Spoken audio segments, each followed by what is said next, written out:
Brynja Katrín, þú komst inn af miklum krafti í gær þegar já, þú fékkst svona kallið í seinni hálfleiki í þessum mikla hasarleik. Já, þetta var óvænt að missa Elísu út en við erum bara með ótrúlega góða breidd og það kemur bara maður í mann stað, þannig að já, þetta var... Og sjálfstraustið var svona alveg sannarlega fyrir hendi? Já, það var alveg til staðar. Svona skein af þér alveg? Já, það gerði það, maður kemur bara sterkur inn og nýtir bara tíma sem maður fær, þannig að, já. Það er bara í besta mál og þetta er nú svona farið að síga á seinni hlutar á þessari löngu veru ykkar hérna? Já, við erum náttúrulega búin að vera hérna þetta í 3 vikur eða eitthvað og búin að vera að æfa síðan í byrjun júní, en þetta er orðin svolítið langur tími, en þetta er bara ótrúlega gaman, þannig að, já.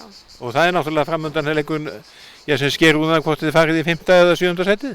Já, við ætlum náttúrulega bara 100% að koma okkur í leikinn 5. sæti. Við náttúrulega spilaði Svíþjóð áður og unnið þær fyrir 2 mánuðum síðan, þannig að við höfum bara fulla trú að við getum unnið þær í dag.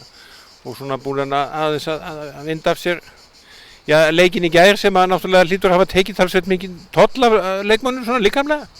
Já, þetta var náttúrulega ótrúlega svekkjandi, koma okkur hana í framlenginguna en þetta fjall með þeim, en sýnir bara hvað við erum ógeðslega sterkar og náðum að koma í alveg leik við Ungverjana.